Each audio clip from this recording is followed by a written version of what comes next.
Can you tell me a little bit about where you grew up and whether there was any military in your family? I grew up on Long Island, New York. Uh, there's no military in my family. I left Long Island when I was 17, when I went to Cornell University. In essence, didn't go back for very long. I went back in the summers, and I got some. The town was called Lake Ronkonkoma. A lot of people would come out from the city, and I got into trouble a couple of times emulating the city kids. So one summer when I was about 14, I found myself teaching swimming at a Boy Scout camp out in the island. So I did that in the summers.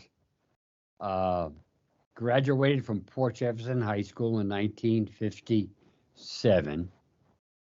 While I was there, during my sophomore year, the guidance counselor says, "What are you going to do?" I said, "Well, I like shooting frogs with my bow. I used to sell the legs to the restaurant and dissecting them, and I enjoy chemistry. So I want to be a blood chemist." So he leaned back and put his arm behind his head and said, "Well, why don't you be a doctor?" And I said, "Good idea." So that was that. So when you went to So I Cornell, finished at you Cornell. sorry, when you went to Cornell, did you already know that med school was where you were headed? Oh, absolutely. Absolutely. Absolutely. And my dad I went to Cornell because my dad went there. And he was a hell of an athlete. He was captain of soccer, captain of baseball. I joined a jock house. Uh, and the thing is, I made the freshman basketball team. And I said, and basically because I wanted to, and secondly because it would make him proud. But I didn't know it, but I had dyslexia. And it took me forever to read and to write and what have you. And I realized I couldn't do a college sport and study at the same time. The hardest phone call I ever made was calling my dad saying, I can't do both. I can't study, make it to medical school, and uh, do what I should be doing on the basketball team. And he understood. He was very good about that. Uh, Majored in chemistry because it was all memory. I didn't know I had dyslexia. I was accepted at Cornell Medical School in New York City, which is New York Hospital, on 68th Street in York Avenue. Uh, did pretty well there. Had to study hard, but did pretty well. And wanted to be a surgeon. And they tried to encourage me to stay at New York Hospital, which was very much of a white tower. And you didn't get to operate for a couple of years. But friends of mine had gone to the Medical College of Virginia in Richmond, and they operated the first day. The So, first day. Wow. oh yeah, yeah. So I went to the Medical College of Virginia, and I did operate the first day. I did burr holes with a drill on a poor gentleman in the emergency room who had a subdural hematoma. Down What year did you get to Medical College of Virginia? 1965. That's in Richmond. Yeah, so I'm just wondering because I know Hal Kushner also went to that school. I wonder if you guys were there around the same time. We were there about the same time. I knew of him, and I knew his story. Yes. Hmm. Okay, Uh, sorry, I interrupted no, you. no, no. That's no, no, not at all. He was. I think in internal medicine, and when I started my internship, we were all drafted, and we were first lieutenants.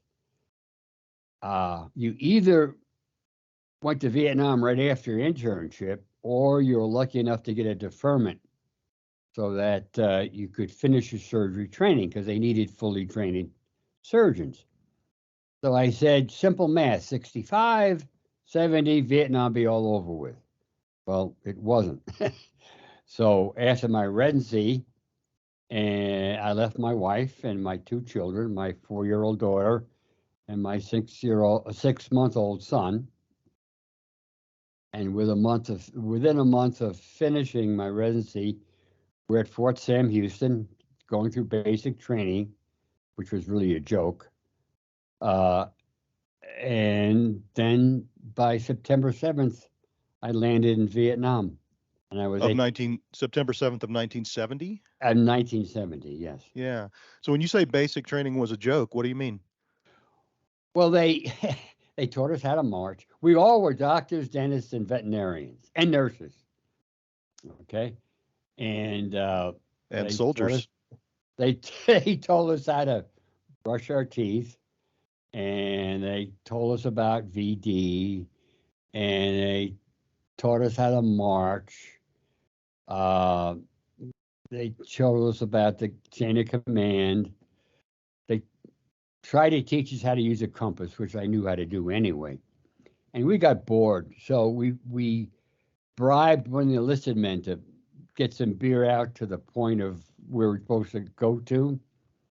And then we found out that 2 cans of beer fit perfectly in the canteen cup that's in the canteen you wear on the web belt.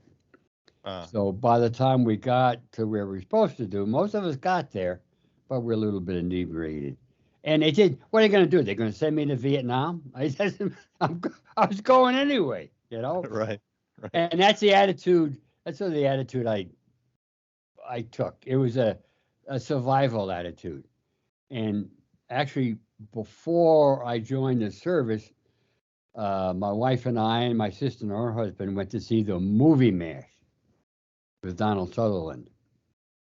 And he is my absolute hero. I would kiss his feet if he walked in the room. And because Donald Sutherland? Donald Sutherland, because he was Hawkeye in the movie MASH. So Hawkeye is your hero. Well, Donald Sutherland. Okay. Played Hawkeye. Right. Whatever. Yeah. And I said, I'm going to act just like that. I'll get through it and what have you. And I acted just like that and got through it. Let me ask you, was there any sort of weapons training at your basic? The weapons training was the most dangerous part of my 2-year military experience. It was more dangerous than Vietnam because you had people totally unfamiliar with weapons waving around loaded chambered 45s and M14s without any idea of what was going on. They trained us with the M14, which I hunted a lot, so I knew all about the weapons. But the thing is, by then they were using the M16. So, and we were not supposed to have weapons, physicians, in Vietnam. We just not were supposed to have them. But as the casualties would come in the emergency room, we'd grab the weapons and we were armed to the teeth. So you said September of 70, you arrive in Vietnam. September 7th, yeah. And what are your first impressions? I said, "Oh my God, I'm here." And like most people say, it's quite hot. I was an officer, so I went to Ben Hoa, and I stayed in a billet with another major, but he was going home. You know, it was like a horror show. Why did I put two people like that together? One poor guy's coming, the other guy's going home. And in the middle of the night, there was small arms fire, and I stood up to see what was going on. He was on the floor. That was my first lesson of what to do in the combat zone. So you said that you had assumed, years earlier before your internship, that the conflict in Vietnam would be over by then. But of course, what happened in the meantime was the Tet Offensive, the beginning of the turning of the tide of American sentiment about the war. All of that happened while you were doing your internship. So you landed in Vietnam. You landed in a very different Vietnam than the one you had considered. Yes, there are two Vietnams, exactly. And the Tet was more towards 68 or so, all right? Mm-hmm. Mm-hmm.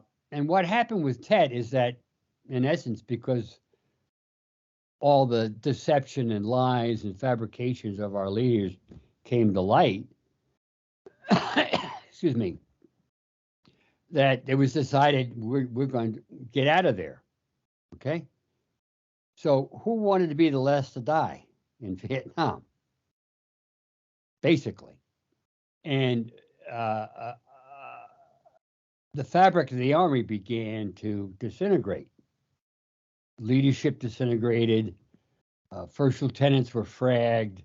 If they were too gung ho, they wound up in the emergency room with a solitary M16 round in their back. Beards were grown. Pot was smoked. Heroin, pure heroin that you could snort from your snuff box and overdose with, was rampant. So it was two different wars. If you talk to the veterans before Tet, they were dedicated, they were regimented, they had purpose. And after Tet, the fabric fell apart. And a friend of mine I met at going to meetings where I was trying to study post-traumatic stress and suicide is a psychiatrist. His name is Norman Camp. He was a psychiatrist in Da Nang, which was a half hour by chopper below us in Vietnam. And he wrote a very distinctive text on the disintegration of the military during that time. And he witnessed it because he saw it happen. Now you couldn't blame these kids. Our country's given up. Why are we here? And why do we have to kill people? And what happens with basic training is that you take young people, then it was men, young men, 18, 19, 20, 21, and they have lived under the moral code of peace their whole life. They might have gotten into some bar fights and played football and what have you, but their life was peace. That was their moral code. Excuse me. They're trained by the military to kill at a moment's notice without hesitation. Then all of a sudden they're existing under the moral code of war. And I describe it as being in a moral limbo. These young people, even now, these young people are never totally within one moral situation. It's a blend, and they conflict. And when you're not in a firefight, you remember the killing you've done, and all of a sudden you say, should I have done that? Is it right to kill another human being? So what happens, that encompasses other mechanisms in my mind that leads to the post-traumatic stress and perhaps disorder, substance abuse, and suicide. We used to, people ask me, how'd you exist seeing all the destruction and blood and guts, and how did you cut arms and legs off and have people die or bleed to death in the operating? How'd you live with that? We sort of just ignored it, and we never discussed it, but we partied a lot. Okay? We drank a lot, and there was some pot involved. But it's only the past year and a half I realized we weren't partying, we were self-medicating. Mm-hmm. And that's the truth, and that's what the soldiers did in Vietnam. The extreme is using heroin, and yeah. So you you talked about ignoring it. I assume that what you mean by that is when you're busy, when you're in the OR and you're dealing with all that carnage, you have to dissociate to some degree. But that's not a sustainable state. Eventually, you come back to reality, and that's when the self-medicating becomes necessary. No. It was pushed into our subconscious. We didn't. I never ever sat and said, except for except for a couple patients that I'll describe, I never ever sat and said, "Oh my God, this is horrible. War is horrible. Uh, those wounds are horrible. I feel bad for that kid." Uh, we never did that. We just did our jobs, took care of them. We couldn't allow ourselves to vocalize that. It would have been Yeah, self-destructive. Okay, sure. so pushing our subconscious, and, but it was still there. Maybe not in our conscious, but we were drinking and partying to keep it down there. Gotcha. Okay. So before we get a little bit more into doing the work and what all that entails, I want to go back to something you said earlier about Hawkeye Pierce being sort of your Yes. template for how to get through it. Can you talk a little bit more about what attributes you took from him, whether it was your attitude or your appearance? Like in what ways did that manifest itself? Well, my appearance. I would walk around. I never wore uh, very few times that I ever wear my fatigues in Vietnam. Okay, I wore tie dye Bermudas and often a tie dye muscle shirt. I wore a chain with a broken teardrop peace sign. And once the nurses in the recovery room ICU realized you were a good surgeon, they made you love beads. So I wore love beads. And we just wore that, you know. We never, we got by uh, being, I can't think of the disingenuous of the military discipline. No one saluted, no one wore a hat. We all were on a first name basis. We drank too much. Uh, we busted chops. The CO never came to the operating room, never bothered. As long as we did a good job, which we did. Uh, we acted instead of acting as a 30-year-old. He became 19 or 20 again. He Hmm. just sort of let a lot of the sophistication go. I learned all about cameras, the SLR cameras, and we could order stuff from Tokyo. I learned all about tape decks and music and all this other stuff. It was a different world. What the military did for me, and I didn't realize it was going to happen, but they took me off that treadmill of education. In high school, I worked very hard to get to a good university. At the good university, I worked very hard to get to a good medical school. In medical school, on and on and on. Okay, you're on a treadmill, a never-ending treadmill, and all of a sudden you wind up in Vietnam, and the military they don't care what happens to you, as long as you take care of your patients. They don't care what happens to you, and so you sort of develop your own lifestyle, Hmm.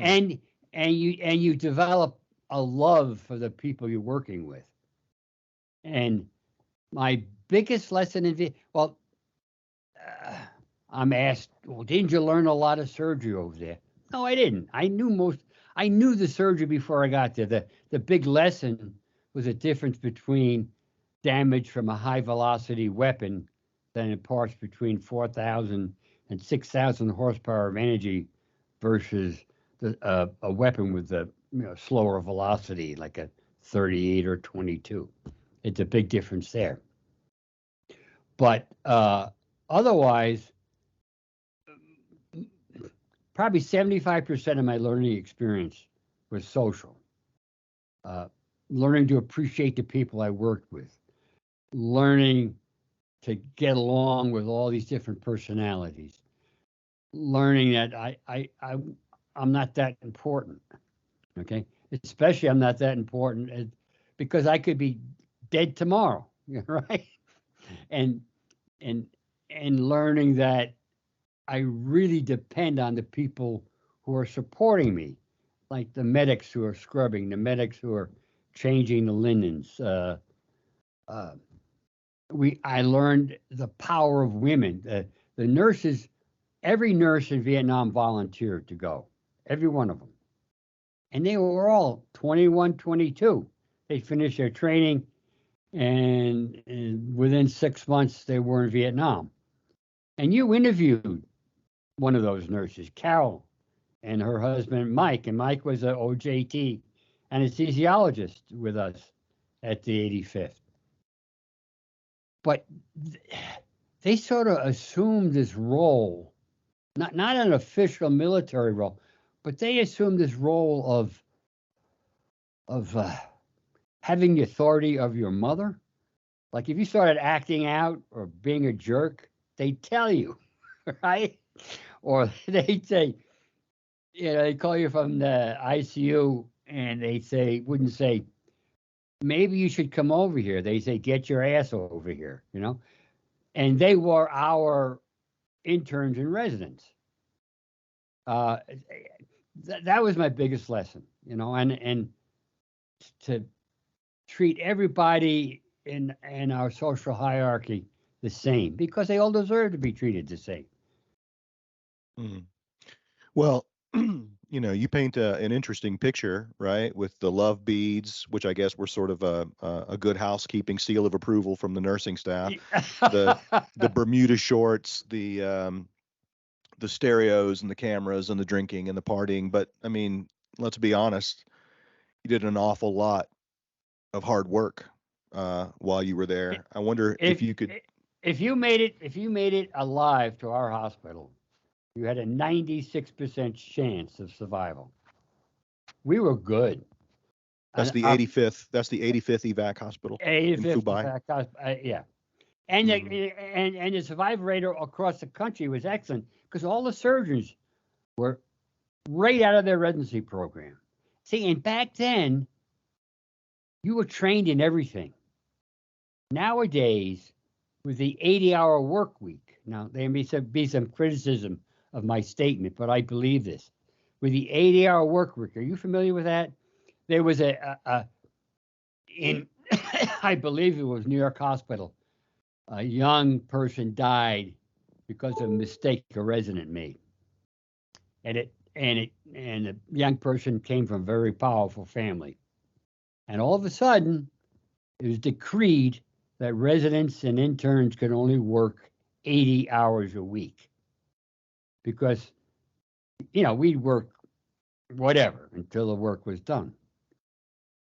Now, if you're repairing watches, if you don't repair a lot of watches, you just don't know what you're doing. And in surgery, if you're not doing surgery and then taking care of the patients that you have operated on or making the decision to operate, usually surgery is the fun part. The tough part is making the decision when it was appropriate to operate and then taking care of them afterwards, because in general surgery, a lot of things are altered. So nowadays, with the 80-hour work week, it takes a 5-year training program and turns it into a 4-year training program. So a lot of surgeons that actually finish a training program are incompletely trained. And that is backed up by the fact that when they look for a job, they want someone who can get them out of the hole if they get in trouble. Mm-hmm. Got it. So, Gus, can we talk a little bit about the work? Can you talk about sort of the triage process? I mean, in a combat zone, you have to make some really hard decisions, and you have to make them fast. How did you guys organize your thoughts around triage and prioritization? Well, you'd get a notice. You'd hear chatter on the radio that something was going on, and then you get a notice from the dust-off pilot, and they give you 3 numbers. One is the KIA you have on board, the others are seriously injured, the others are walking wounded. So you had an idea, if they were like 2 KIAs and 5 walking wounded, you knew that you weren't going to have a major rush for blood and treatment. But if you had an idea there were like 2 or 3 seriously injured coming in on a couple aircraft plus walking wounded, then you had to think about resources. How many operating rooms did you have? How many anesthesiologists were available? How many surgeons were available? How much blood did you have? How much IV fluids, antibiotics, what have you? How much space did we have?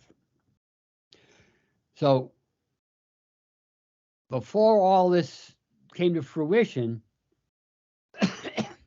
and people started coming in, when we developed an 18-hour backlog, meaning that we'd have to operate for 18 hours to take care of all those that we accepted as patients, we'd have those choppers overfly and go to Da Nang because that was a bigger hospital. So as the patients come in, they would land on a helipad, and often you could tell how seriously the patients were wounded by how close the dust-off pilot landed near the hospital. And it was a small. It took meaning if they were seriously wounded, he would land closer to the door. Closer to the door, exactly. Wow. Okay. And so the patients would come in, and you could tell right away those in shock, those agonal, those who were going to die. But the major gut-wrenching decision was, who do you not take care of? And how could you say you're not going to take care of someone? Well, there's a classification of patients called expectant. They had so much injury. They were so close to death. Excuse me. They would require so much resource of blood and time, effort, that if that one patient were taken to the operating room, treated, resuscitated, taken to the operating room, you could probably take care of maybe 3 or 4 seriously wounded. All right. So that patient was put in a corner behind a screen, given a lot of morphine, had a nurse sit with him, and was allowed to die with dignity. And that patient was sacrificed to allow the bulk of the other patients to be treated in a timely fashion. And that all right. And then there were a group of patients that we knew had to go to the operating room right away. They were basically on the basis of hemorrhage. And then those patients who maybe lost a foot or lost a hand or had some minor frag wounds here or there, they could wait 2, 3, 4, 5 hours to be taken care of. So that's called triage. But the difficult part was being the one, and that was my role for about 8 months. I was chief of surgery, and I would make those decisions. Before me was a fellow named Patton who did it. Well, I know you said that you didn't really allow yourself to get, with a couple of notable exceptions, you didn't really allow yourself to get too emotionally invested. But that had to take a toll, making those decisions. It didn't. Not in my conscious. I was mired in death and destruction and bleeding and hemorrhage for 5 years of my training. I was taught to turn the spigot off. I couldn't mourn the death of a patient and sort of jeopardize my ability and go into the next surgery not my whole self. Yeah. Part of your surgery training is putting up barriers, compartmentalizing things. I did that but for none 5 of your years. none of your surgery training, correct me if I'm wrong, but none of your surgery training prepared you for that moment where you have to decide that someone is expectant. No. but you didn't think about it again. It was just something that had to be done. Hmm. And you didn't, if you allowed yourself to dwell on it, this is how my post-traumatic stress developed. I buried these things, okay? But they were still active in my subconscious. My limbic system was still firing. We were self-medicating, but didn't consider ourselves self-medicating. We did stupid things. We stole a Jeep and drove to Hawaii. You know, we had a Thompson submachine gun, M16s. We stole another Jeep and went to Da Nang because we needed tomato juice for our Bloody Marys. We did stupid things. Hijinks. And you take risks. That's part of it, Yeah. And what I realized when I got home, I started telling stories. And the way I handled my post-traumatic stress was to storytell. And that's a common way of doing it. And my wife would cook this beautiful spaghetti dinner, and we'd have all these people over we just met. And they would say, we love your spaghetti dinner, but if we have to watch those bloody slides again, we're not coming over. Right? But what I realized again, because now I'm involved directly involved in veterans in their psychology at Homeward Bound Adirondacks and campfires I have here on my farm. I just realized maybe 6 months ago, I was telling stories because I wanted someone to tell me, oh, you did that? Boy, that was good. Because they never told me, and they never told any of the soldiers coming back from Vietnam, oh my goodness, you did something worthwhile. You did something that supported the country. You did your duty. So we never were recognized. And again, no matter what your level of education, your sophistication, what you do for a living, we were all stripped naked and we all were subject to the same stresses. But I know you can't believe I didn't dwell on putting a young man in a corner. But it's a scale you deal with. What's the cost benefit? Okay. And the nurses would sit with him and they say, I'm going to write my last letter home, or I'm going to live, aren't I? And she'd say yes. And he quietly would die. And I give the nurses a lot of credit for being able to do that. But honest to God, psychologically, we did not dwell on it. But it did affect us acutely, but we didn't know it. Sure. So I do want to come back to that, but before we do, just a little bit more on the work itself. Okay. Can you describe some of the typical types of wounds or injuries or ailments that you would deal with, whether they were caused by weapons or the environment or whatever, and just give a sense of the range of things that you had to the VC Viet Cong were ingenious, and they collect all our unexploded ordnance, the hand grenades, the this, that, and the other thing. And they were experts at booby traps. Now, the worst ones were those booby traps created with explosives. Now, they had bungee sticks. They had the logs would come out of the tree with the spikes on it and all those things. They would take our plastic syringes that were discarded, and they use a trigger, make it into a trigger mechanism.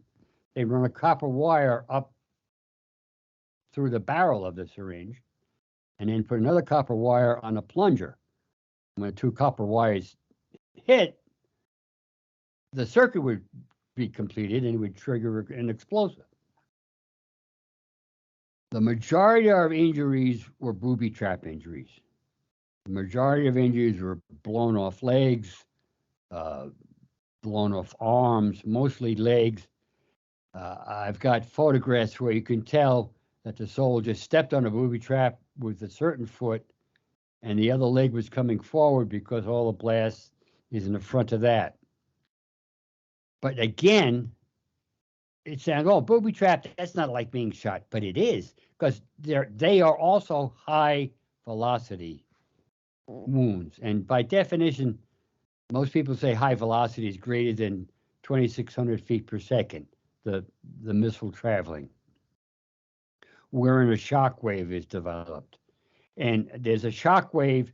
A shock wave is a compression of the air molecules in front of the missile as it travels through the air. And before the missile even hits, now it's, fractions of a second, that shock wave goes through the tissue, dissociates muscle molecules and this, that, and the other thing. And then when the missile hits, the kinetic energy just explodes the tissue. We're in a hole about 27 times the size of the permanent hole develops. And when that hole develops 27 times, it creates a negative pressure. And because of the negative pressure, atmospheric pressure pushes debris into the wound, grass and stones and clothes and what have you. And the body's tissue is essentially water. So when that missile hits, a ballistic shock wave develops. Okay, the sort of the sound wave shock wave goes through first. Missile hits, energy is deposited, and then shock waves go through the tissue. And the shock wave, I have a photograph where the bullet did not hit the long bone, the femur in the thigh, but the shock wave fractured it. The shock wave can tear the inside of blood vessels. The shock wave can destroy lung tissue so that it becomes non-functional. So it's a major. The shock wave is the thing that we discuss in TBI, traumatic brain injury. That's the shock wave, the same shock wave we're talking about. So, and muscle is with fragment wounds of the leg, you would sometimes just fillet the entire leg open, and you take forceps and pinch the muscle. If the muscle contracted, it was alive. If it didn't contract, it was dead. So you started to chop it out, and that's where the term meatball surgery comes from. You wind up with a pile of debrided muscle. But with all this open tissue, these patients would get 30, 40, 50, 60 units of blood. After just a couple of units of blood, your clotting factors deplete, your platelets deplete, the different things that were used to preserve the blood are in the system. If the anesthesiologist isn't watching things, ours did, but the patient's urinary output can drop, they become acidotic. The insult to the body is just horrendous with the adrenaline and the cortisol. And the key thing the anesthesiologist has to do is keep the patient out of irreversible shock, keep his temperature up, keep the urinary output up, what have you. Now, don't you run out of blood? Yeah, we can run out of blood, but we had thousands of the 101st across the road, across Highway 1. They come up and line up and stick their arm out. And there's nothing. What's worth more than platinum and gold is what we call fresh walking donor blood. This blood is warm. It's coming right from a live 18-year-old and going in to an 18-year-old that's in the operating room. The platelets are working. The clotting factors are there. The red cells are healthy. The proteins are all normal. And that's using that blood and then backing off on the amount of salt solution we gave the patient. We did not see very many incidences of kidney failure or lung failure. They would call it shocked lung. In the beginning, in the mid-60s, they were giving too much salt solution, and lung failure, ARDS, or shock lung was a big problem. Mm. So the ability to give enough blood and enough fluid and balance it and keep the patient warm and make sure the electrolytes are right, make sure it was major undertaking. And today in a hospital, you probably have 8 different specialists there. You'd have a hematologist, you'd have a whatever, orthopedic surgeon, you'd have all, and we did all this stuff by ourselves because that's the way we were trained, and we didn't have those specialty people. Mm. Then the Mhm. neck, okay, so again, massive tissue injury, massive blood loss, and it was a lot of the blood loss was iatrogenic, meaning we caused it by debriding the wounds. We had AK-47 and M16 wounds. Soldiers came in because the Viet Cong picked up the M16s. Now, the M16 round, I know it weighs 55, 60 grains. It's a small bullet. The AK-47 is about 150 grains. Now, you would expect the AK-47 to cause more damage than the smaller M16. For one reason, the AK-47, the 7.62 round, which is the NATO round, travels very straight and develops a shock wave. But the M16 actually, they call it yaws. It sort of wobbles in the air. So the ass end comes up and down. Mm-hmm. So the M16, even though it's smaller, creates a greater shock wave and deposits more energy than the AK-47. But they're both horrible. And again with those wounds, the fun part, the really neat part, was hooking up the blood vessels, because you could take a vein from the leg and interpose it. You take it from one end of the artery and put it into the other end. The thing is, though, in the veins, they're one-way valves, so the blood goes back towards the heart. It never happened to me in Vietnam, but it's very embarrassing. You forget to reverse that piece of vein, and you sew everything up, and the blood stops in the middle of the vein because you didn't reverse the. But the vein graft, because of all the tissue injury, the difficult part. Now, vein is living tissue, and it has to heal to surrounding tissue for the vein to stay alive, so it doesn't blow out and the patient bleeds to death. So you have to find viable muscle, alive muscle, healthy muscle, to stick to that vein. And often a lot of that muscle was gone. So you had to learn how to move muscles around and what have you to cover things up so the vessel wouldn't blow. And I did things I had never done before. I used muscles I never done before. That's it. And I was the only one that had sufficient training in chest surgery. So when someone got through, a young boy came in, shot through the chest. This is my first one with the AK-47 in October, November. Stateside had someone shot in the chest with a 22, 45, a 38, even a 357. You put a tube in the chest, in the chest cavity, to inflate the lung and pull out the blood.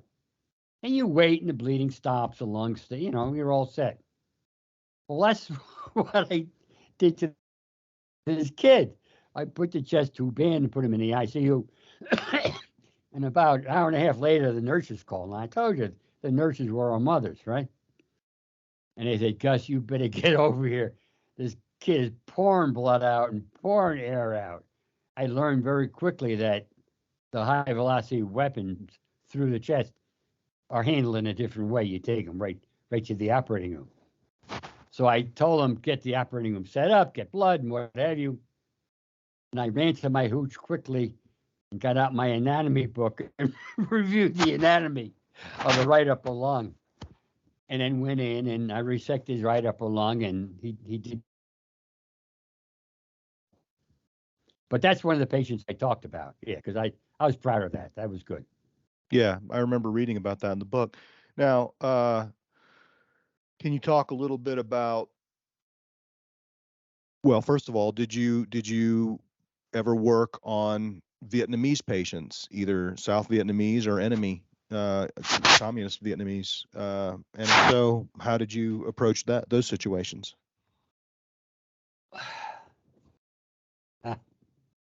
This is going to be controversial. I know in Iraq, Afghanistan, well, actually, there they take the Iraqi injured to Iraqi hospital. The hospital, the Vietnamese hospital next to us, the Arvin Hospital, they called it, up in Hue, was not that good.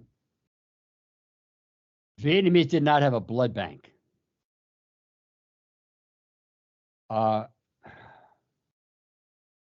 to be perfectly honest, when I was there at age 30, seeing all this mayhem around me and having the translator in our emergency room being taken out and executed because he was a VC spy, I didn't trust any of them, any of the Vietnamese, and I did not like them. The world is different now, and I can tell you how I've changed, but that was my defense mechanism. Mm-hmm. So the Vietnamese wounded went on the bottom of the pile as far as what we did. All right, operating on them, but we did our best to have them sent to the Arvin Hospital. We did not operate on that many Vietnamese. We did on some. The NVA, the North Vietnamese, I liked them better than the South Vietnamese. They were educated, they had purpose, they were professional soldiers. I wasn't rooting for them, but comparing the two cultures and comparing the people, right? One story is that NVA prisoner was brought to the emergency room. I was on call, and he had appendicitis.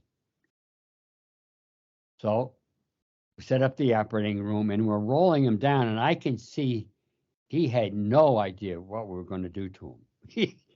He's scared out of his wits. And then the anesthesiologist was actually a nurse anesthetist, Fred Brockschmidt, who recently died from Agent Orange related disease. And Fred was a big man, and I'm sure this NVA was scared to death. But I just gave a talk on humanism in New York about 2-3 months ago to Weill Cornell Medicine. And the example I used is that I cupped this patient. I cupped the NVA's head with my hand and put my other hand on his abdomen. So to let him know he was safe. Then I held his hand as he was put to sleep, took his appendix out. And in the next morning in the ICU, I got a very definitive nod from him. So they were human. And this was a prisoner that we needed to keep alive for some reason who developed appendicitis. Exactly. Okay. He was an enemy combatant. He developed appendicitis, so that's something you should treat. Yeah. Mm-hmm. Okay. You mentioned you mentioned a little bit about the support staff you had around you, the medics, the nurses, the pilots who flew the medevac choppers in. I mean, is there anything more you'd like to say about those people? Absolutely. I've been a veteran advocate since I've gotten home. So there was a group of Vietnam vets talking, 5 or 6 of us, and the gentleman walked up reading a little card that I had left by the door. And I went over to him to invite him into the group. And I didn't know him from Adam. And he says, Gus, I was in Vietnam the same time you were. He says, I was in Vietnam the same place you were. I was one of the dust-off pilots that brought you the wounded for an entire year. He was with the 322nd Medical Battalion. He was a dust-off pilot. Now, my wife is Irish, Italian, Catholic, and she believes in signs. All right? I don't dwell on signs, but to me, this was a sign. Now, he and I have become dear friends, but the most important thing out of all this is that he has a program called Alliance 180. Alliance 180. They have treated 900 veterans, mostly veterans, from Vietnam and 21st century conflicts, plus they're beginning to treat first responders, police, and fire. It's a very sophisticated 3-day interaction with a horse. It's not petting the horse. It's not walking it around and what have you. It's an interaction wherein the horse, that is basically a herd animal, but is in fight or flight, and you're in the center in fight or flight.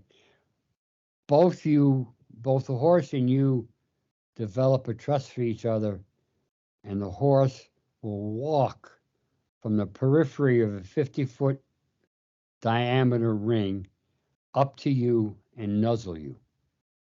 The veterans break down. They weep. They open up. They start telling stories. It is extremely, extremely effective. It is totally free. Your transportation is paid. Your room and board is paid. And it's an exquisite. And he and I are pursuing this to the molecular and brain level. And we're working with a Dr. Porges, which developed what he calls a polyvagal theory to help explain what turns that switch off from being in a state of PTSD to wherein all of a sudden you trust and can realign yourself with the world around you. So yes, the 14, the year I was there, 14 of his group were killed. He was shot down twice. He was wounded twice. He rescued his some of his, like I think the medic in back and what have you. Evaded the enemy for a day and a night, and then they were rescued. It's interesting in that he's running this program. He's been doing it for maybe 10 years. And so he's the director of the program. But I've been getting him involved in some of the things I'm doing, the Homeward Bound Adirondacks and what have you. And all of a sudden, he's beginning to open up and tell me stories of things that have bothered him. So here's a guy that's saving lives, but he's also suffering. All right. The other people I work with, the medics, the nurses, total professionals, the wounded would come in, and whether you're on call or not, everyone would descend on the emergency room. It was a team effort. Everybody knew what to do. Everybody's on a first name basis. If a medic got there and was doing something that maybe a surgeon should be doing, not real surgery, but a cut down or some type of resuscitation, the surgeon would just go do something else. He'd peek over there once in a while. It was no hierarchy. You were respected by demonstrating you were skillful in what you're supposed to do. So it was a well-oiled machine. Does that cover it? I hope. Yeah, that's great. Thank you. I do have a question I want to follow up on. You said that if a soldier arrived at the 85th evac hospital alive, they had a 96% chance of surviving. Is that correct? Did I get That's that right? absolutely correct. So you must not. I'm trying to. Does that include the one? I mean, that does not include the ones who were expectant, right? Or did you just not see very many of those? We didn't see that many expectants. I see. Now the thing is, to be honest, we didn't do it on purpose, but those who made it to the hospital in a way were cherry picked. Because often the choppers couldn't get in to extract the most seriously wounded Mm. because of weather, enemy fire, fog, altitude, uh, Terrain. Sure. darkness, terrain. Yeah. So a lot of people died. A number of people died in the jungle that were never brought to us as a challenge. Sure. See? And this is the consideration now in the future when if we get involved in a near peer war with China or whoever, is that we're not going to have air superiority. And there's a real rush on trying to develop techniques to how do you keep these young people alive? How do you keep them out of irreversible shock? How do you prevent infection? On and on and on if you can't get them into a hospital setting. It's going to be a major, major challenge. Yeah. Well, in the time that we have left, I'd like to talk a little bit about your post-Vietnam experience. And I know, and I'm not necessarily talking about the professional side of it, but you mentioned that you have suffered from PTSD. I know that you also have suffered from some Agent Orange related illnesses. Um, do you want to talk about any of that? Oh, why not? Absolutely. Okay, so what my major problem is that I'm angry.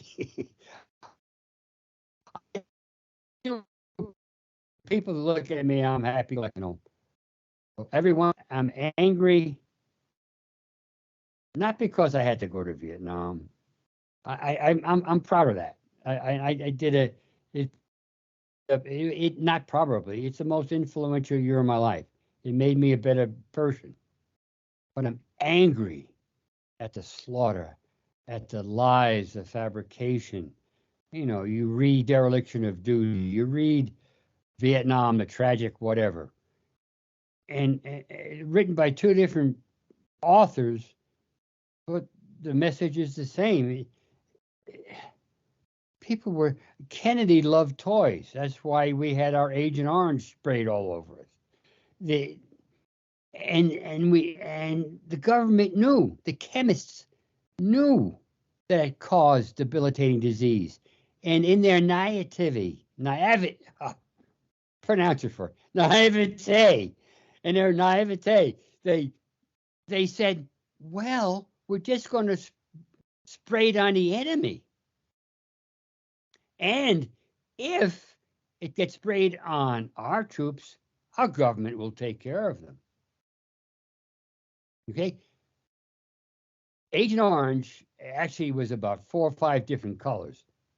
The vicious chemical was 2,4,5-T. And in the production of that, there was a predictable occurrence of a byproduct called dioxin. And dioxin is probably the most vicious chemical known to man. It causes birth defects, it causes genetic damage, it can skip generations. It's still in the soil in Vietnam, and deformed children are still being born. And they sprayed it on us, and they sprayed it on me. They sprayed 54,000 gallons on a Fubai area before I got there. It was in the dust, in the water. Okay? Okay, that's one thing to be angry, but the other anger is allowing these young kids to be slaughtered when they were going to get out of there for no reason. They could have gotten out of there faster. But the thing is, what was at stake was a president's legacy, was a senator's legacy, was a general's legacy. Too much ego is involved in the people who govern us. It's sickening, and it just makes me very, very, very angry. The same thing is taking place in Afghanistan. If you read the Afghanistan papers, it's as if you're reading dereliction of duty about Vietnam. The same verbiage, the same dishonesty, the same. I could mention different generals who said fictitious things during Afghanistan. It's too bad. We have to change this environment. And okay, you go through the slaughter. Then you take these nice, wholesome young people, turn them into killers, and do nothing. Do absolutely nothing to rehabilitate them so they can reintegrate into a peaceful society. You're sent home to sink or swim. We were, and they still are. I talked to them, they still are. And actually, the United States Air Force has a program in Ramstein, Germany, called the Deployment Transition Center. And there they actually bring to fruition what I've been pushing for. I call it a therapeutic timeout. They send airmen to Ramstein, Germany, with no record keeping. Why is that important? Because it eliminates the threat of stigmatization. I'm sorry. They send them there with no what? With no record keeping. Record no records. keeping. No Got records. It. Okay. Okay. If you're not keeping records, then there's no evidence to use to stigmatize you. Okay? Because stigmatization is the bane of society in the military. Stigmatization keeps everybody in line.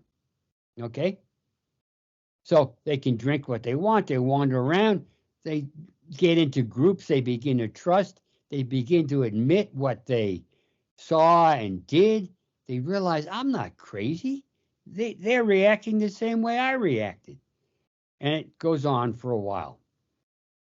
They have found over 40% decrease in PTSD symptomatology in these airmen, and a greater than 30% decrease in substance abuse, cigarette smoking, and other parameters of post-traumatic stress. It works. And at Homeward Bound campfires, after the veterans who don't know each other before they get there, some do, have spent a day socializing, kayaking, hiking, forest bathing together, developing a trust, and trusting me because I'm one of them, they open up. Being in a group is powerful. It's absolutely powerful. And trust is most important, and lack of stigmatization is extremely important. Yeah. When you say that you had been pushing for that kind of a gentle reentry, right? The therapeutic timeout. What do you mean by that? How have you been active in advancing that approach? Well, I've been lecturing all over the country. I lectured at Fort Sam. I lectured via Zoom and to Phoenix Hospital in Phoenix.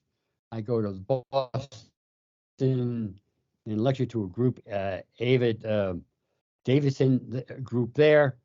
I've been to Washington to senators' offices. I've been to our local United States congressman. I've called the DAV. I've approached. I walk up to people. I've been to Cohen Veteran Network uh, conference wherein I just walk up to different military type people and give them uh, some literature, which is my memoir, and talk to them. I've been extremely proactive, but the message is basically uh, we don't think anything can be done because I was told by the second in command at the DAV that you can't accomplish anything because the military structure changes every couple of years. Uh, and they don't want to be stigmatized as far as looking like a softie. You know, there's a lot of, there's a lot of past history which keeps this ball rolling. And even if you read David Grossman's books, the first one was on killing 25 years ago, and the second one is on combat. Now, in On Combat, he refers to the beast, and what the beast is a limbic system. That's the fight or flight center of the brain. That, through different mechanisms, produces excessive cortisol and excessive adrenaline, epinephrine, which causes a fight or flight. And he describes techniques wherein using paintballs with powder charges instead of compressed air charges hurt more during basic training, and that will stimulate the limbic system to fire more excessively and increase the ability to train these soldiers to react at a moment's notice and kill. So, you know, what it is, there's a lack of harmony. And harmony is recreated when the limbic system is brought under control. And addiction is brought, and when the limbic system is brought under control when it's associated with dopamine excess. And all these mechanisms that are damage us mentally also destroy brain tissue. So you have active mental disease generating more loss of brain tissue in adolescents whose brains aren't totally developed as it is. And after a while, the prefrontal cortex, the front of your brain, the part that makes us human, makes us considerate, prevents us from driving drunk, loses so much tissue that, oh my God, it'd be so much more peaceful if I weren't around. And so suicide is evident. And, 22 veterans a day committing suicide is what's quoted, but it's probably more like 40, 45, because many deaths are ruled accidental overdose, accidental car wreck, on and on and on. It's such a horrible, horrible problem that could be prevented if the money were spent and if the stigmatization were tamed. Yeah, and if there was any incentive for one's ego to do that. Yes. Yeah. All right. I have just one more question for you, and then I'll just invite you to add whatever you'd like to add that we didn't cover. But the 85th Evac Hospital in Fubai was there to serve, I believe, for the most part, the 101st, the Screaming Eagles. Exactly. Yes. Is there anything you'd like to say about those men? They they were extraordinary. And an interesting story is that my wife it so happens that Colonel Grange, who was one of the driving forces at the 101st, came from my hometown. and my wife met his wife through a friend. So he was told I was at the hospital. So we're at Eagle Beach, was the in-country R&R. A Chinook helicopter would take us out. And his sergeant major came over. We're there frolicking around. And Sergeant Major looks down, and he was terrifying looking at this guy. He said, "The colonel wants to see you." Okay. So I went over, started talking to him and all, and he said, I'd like to see the hospital. I said, "Sure, fine, come over." So I took him around. He says, "This place is a shithole." I said, "It is, but the people here are not. We have they'll fly a plane to Saigon to bring us anything we need. They get top-notch stateside care, which they get." And he was satisfied. So their wounded came in one day, and I get to the emergency room, and I see the colonel pacing back and forth, pacing. And all of a sudden, I walk up to him. I said, "What's the problem, Colonel?" He says, "My son was wounded. He's a lieutenant. He's in the operating room." There was this hard-nosed, bitchin' colonel acting like a real father, you know. And I went in the operating room, and the young man had a wound in his shoulder, and he was being taken care of. His name was Dave Grange. And I followed his career just by accident. I saw him. He became General Grange in Kosovo or Bosnia. And then I communicated with him off and on. And it was just to have taken care of the lieutenant who retired as a 3-star. But those kids came in, they were tough. And Christmas Eve, we had a huge major mass casualty. Those that were not expectant, those whose surgeries were delayed, were laying on a gurneys with their heads up. One had lost a foot, one had lost something else. And they're smiling, they're joking, and they're happy. And I finally realized they're happy because their war's over. And they're going home alive. Yeah. Maybe without a foot, but they're going home alive. They were tough young men. And as far as there's discussion about blacks versus whites and all, out on patrol, they loved each other. They were buddies. They took care of each other. You took care of the guy next, and we had some Filipinos. A Filipino nurse was married to a chopper pilot. I got to tell you that story. And blacks, Latinos, we played softball, basketball, football, volleyball. It was a melting pot, like it should have been. Yeah, I mean, you hear a lot about racism in the ranks, particularly in Vietnam, because of the news coming from the States around the civil rights movement. But I mean, just to be fair, right? I mean, the Army was among the first racially integrated institutions in our country's history. Exactly. And there's a lot of discussion about the blacks being killed disproportionately from the numbers of numbers there versus whites. But there are other reasons involved in that, and not because there were more out there. They're fighting. I mean, they were what was disproportionate was the percentage of troops that they made up, right? I mean, versus the percentage of the general population that they made up. But you talk about egos. What's his name? McNamara.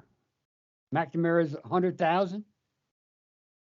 They took mentally challenged men, drafted them, and sent them to Vietnam as cannon fodder. My God, how it's horrible, absolutely horrible. Yeah. I mean, even if the threat was on our shores, that would be horrible. But the absolutely. fact that it was halfway around the world, it seems Well, the threat was on our shores. You see us, all our own men. Now, you talk to Vietnam vets, they'd say they'd go back in a heartbeat.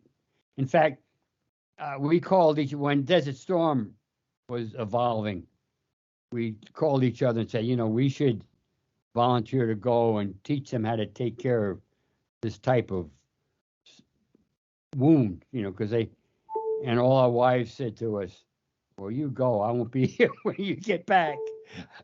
I put up with it for a year. I'm not going to do it again. So that was the end of that. Well, on that note, is there anything that we didn't cover that you would like to talk about, including, your own family and the support? You mentioned that you had two children when you left for Vietnam, and I know that you suffered some when you came back, and how important, how supportive has your family been? Well, Are you still married to the same girl? We just had our 60th anniversary. Yeah. How many? 60 years. 60th. Wow. Congratulations. We've been together since 1957. We started dating in high school. I tried to run away and go to college free, but she caught me. But Robin is the driving force of the family. She never told me you're different after I came home. My mother did. It was funny. She had a party for me, and we arrived, and a bunch of people. And she says to me, Eddie, I was Eddie through high school because my mother hated the name Gus. She called my father Cappy and said, okay, we'll name him Gus, but you got to call him Eddie. Anyway, so she says, Eddie, you've changed. And I didn't say anything. But no one. They thought you went to a country club for a year. They thought you went on a sabbatical for a year. No one ever thought about what was going on. The empathy was totally absent. It was amazing. It was like you didn't exist. That part of your life never existed, and it was ignored, and it was upsetting. But the thing is, with me, I had to be straight. Okay, at Fort Carson, Colorado, all of us drank a fair amount, but we all realized we're going to go home. So we're going to start practice pretty soon. Better straighten out. We were a group. We took care of things. I had no problems with substance abuse or alcohol when we got home. We got loaded every once in a while, like everybody does. But I didn't think I had a problem.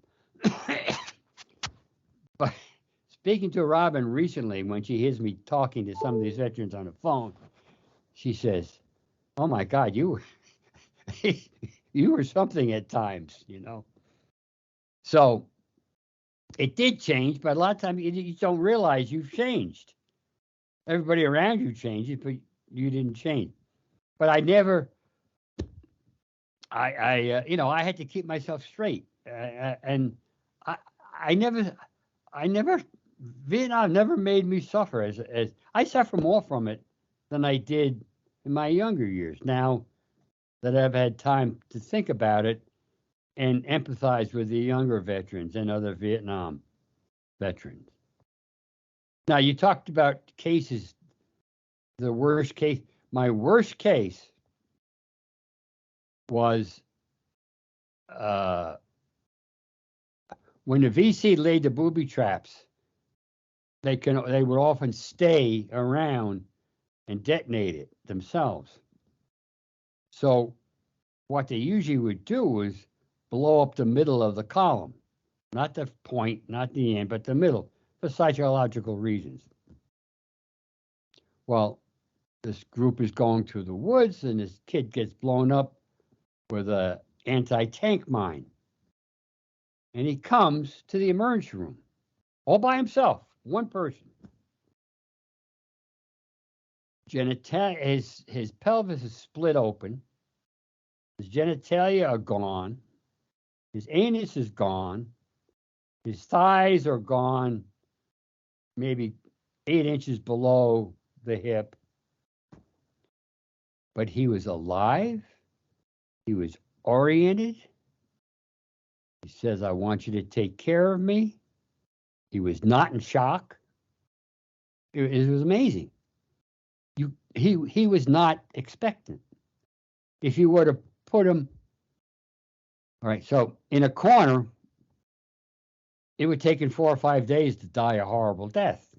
This was a young, alive, vibrant kid. So I took him to the operating room, and I was blessed to have a fellow named Roger King, who was a surgeon a year ahead of me at the Medical College of Virginia. And our time overlapped by about 6 months. So we often operated together. And as a matter of fact, we were the two-go surgeons. I got to toot my horn a little bit. So I was a surgeon. He helped me. In trying to debride his wounds, what happened is that, in essence, I cut across his spine at the level of his belly button, his umbilicus. I brought his intestine out on the skin. I brought his 2 urinary tubes on the skin on the right. And I thought ahead of time, so I saved the flap of one of his butt cheeks, brought that up and sewed it up. So then you used to call it hemicorporectomy, cutting someone in half. Now they call it a translumbar amputation. And because he had all his intestine pushed against the diaphragm, I did a trach on him so that we could put him on a respirator. Then I amputated his right arm because that was blown up. So brought him to the recovery room. Now, half the hospital stopped talking to me, and the other half said, you did a great job. Did I have a right to bring this young man to the operating room without his permission and cut him in half?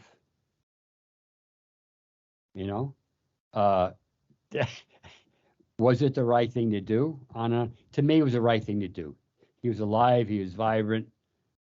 Okay. Now, we kept him on the respirator. And in fact, years before it ever came out to be used by physicians at hospitals, we learned how to increase the pressure at the end of expiration to keep the air sacs open by putting a tube underwater. It's called PEEP, P-E-E-P. We kept him going. He lived like 14 days. And then because of the situation, the infection, he died of infection. But he's a patient that we wanted to get a special antibiotic. We used to call it gorillacillin, a big, powerful antibiotic. But they flew a plane, a C-130, down to Saigon and brought it back to us so we could use. So this is a young man whose name I know. I don't know many of the names. Every time I go to Washington, I visit him at the wall, and I say, I'm sorry. So that if you don't mind telling me the name, our listeners will. I'll make sure I find out what panel and what line. I could tell you, I have that. His name is Robert Barbie, Richard Barbie. Richard Barbie. And I have a slide. I can send a slide to you. I got a slide of me pointing to the name. Got it. Okay. The last time I was down, I was on an honor flight. Yeah, Richard Barbie. And I got a picture of him. Now they have photographs of all those on the wall. Mm-hmm. And I've got the picture juxtaposed to me pointing at his name. And I'll send you pictures of the surgery. Actually, it's in a book. His surgery's in a book.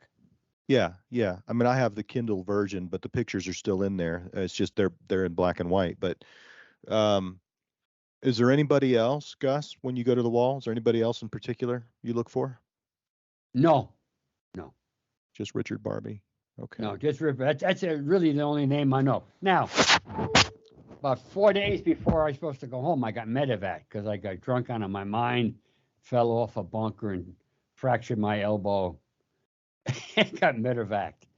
And my wife and my parents got a telegram. This was 3 days before I was supposed to go home. That's what happens when you get short. And I was giving a goodbye party for my roommate. And my wife got a telegram that your husband disconnected his right arm at the officers' club swimming pool, which she knew we didn't have a swimming pool, but we had a fuel bladder that we made into a pool. And now, why am I telling you this? Oh, so I medevac to Valley Forge General Hospital, and there were a number of patients I had taken, soldiers I had taken care of. But the thing is, they had grown beards and their hair was long. So when they came in, I asked them to lift up their shirt so I could see the scars, and I could put. You could together, recognize them by. You could I can recognize them them by your signature. Yeah. Right.